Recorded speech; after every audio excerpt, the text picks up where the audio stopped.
Hello students, let's see this question. The question says the reagent which may be used to distinguish cane sugar and glucose solution is I2 solution, Beer's reagent both 1 and 2 या फिर Fehling solution. So यहाँ पर cane sugar की बात कर रहे हैं, cane sugar जो कि सुक्रोज होता है, इट्स अ डाइसेकेराइड, ये डाइसेकेराइड होता है आपका ग्लूकोज का एंड फ्रक्टोज का, ठीक है। और ग्लूकोज क्या होता है अपने आप में, एक मोनोसेकेराइड होता है, क्लियर। तो ये जो केन शुगर होता है ये नॉन रिड्यूसिंग शुगर होता है। नॉन रिड्यूसिंग शुगर का मतलब क्या होता है कि इसका जो एनोमेरिक कार्बन होते हैं दोनों ही कंपोनेंट्स के, ग्लूकोज के और फ्रक्टोज के, वो आपका ग्लाइकोसिडिक लिंकेज में इन्वॉल्व होते हैं, इस वजह से किसी भी ऑक्सीडाइजिंग एजेंट को रिड्यूस नहीं कर सकते, ठीक है। और ग्लूकोज क्या है अपना, मोनोसेकेराइड है। सो अगर मैं यहाँ पर I2 सोल्यूशन लूँ, आयोडीन का जो सोल्यूशन है जिसे ल्यूगॉल सोल्यूशन भी कहते हैं, ये बेसिकली स्टार्च की डिटेक्शन के लिए काम में आता है।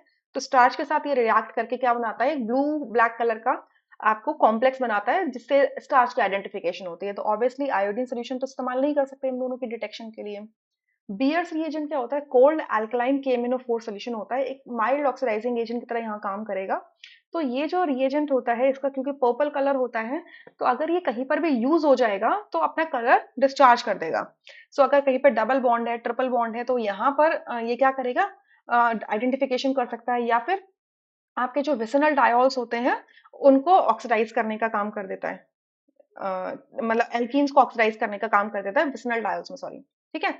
तो ऑब्वियसली यहाँ पर अगर केन शुगर में या फिर ग्लूकोज में देखोगे तो यहाँ पे पॉली हाइड्रोक्सी कंपाउंड्स होते हैं ये, बट इनको ये फर्दर ऑक्सीडाइज नहीं कर सकता, इनको क्लीव नहीं कर सकता, बिकॉज ये कोल्ड है, कोल्ड और एल्कलाइन है। बट अगर यही KMnO4 का सोल्यूशन आपने हॉट ले लिया, ठीक है, तो उस केस में आपके विसिनल डायोल्स क्लीव हो जाते हैं और कॉरेस्पॉन्डिंग कार्बोनल सिस्टम दे देते हैं, तो यहाँ पर बियर्स रिएजेंट इस्तेमाल नहीं कर सकते।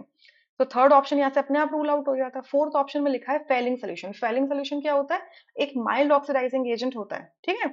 तो फेलिंग सोल्यूशन क्योंकि माइल्ड ऑक्सीडाइजिंग एजेंट होता है तो ये आपका ऑक्सीडाइज कर देगा, तो ग्लूकोज इसके साथ रिएक्ट करता है। ग्लूकोज क्या होगा, यहाँ से रिएक्ट करेगा फेलिंग सोल्यूशन के लिए। साथ फेलिंग सोल्यूशन में ले लिया मैंने क्यूप्रिक हाइड्रोक्साइड ले लिया है in presence of sodium hydroxide, ठीक है।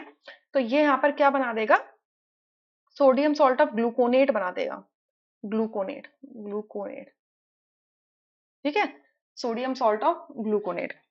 साथ में आपका Cu2O बन जाएगा, रेड कलर की ये पीपीटी यहाँ से निकलेगी और वाटर बनेगा, ठीक है।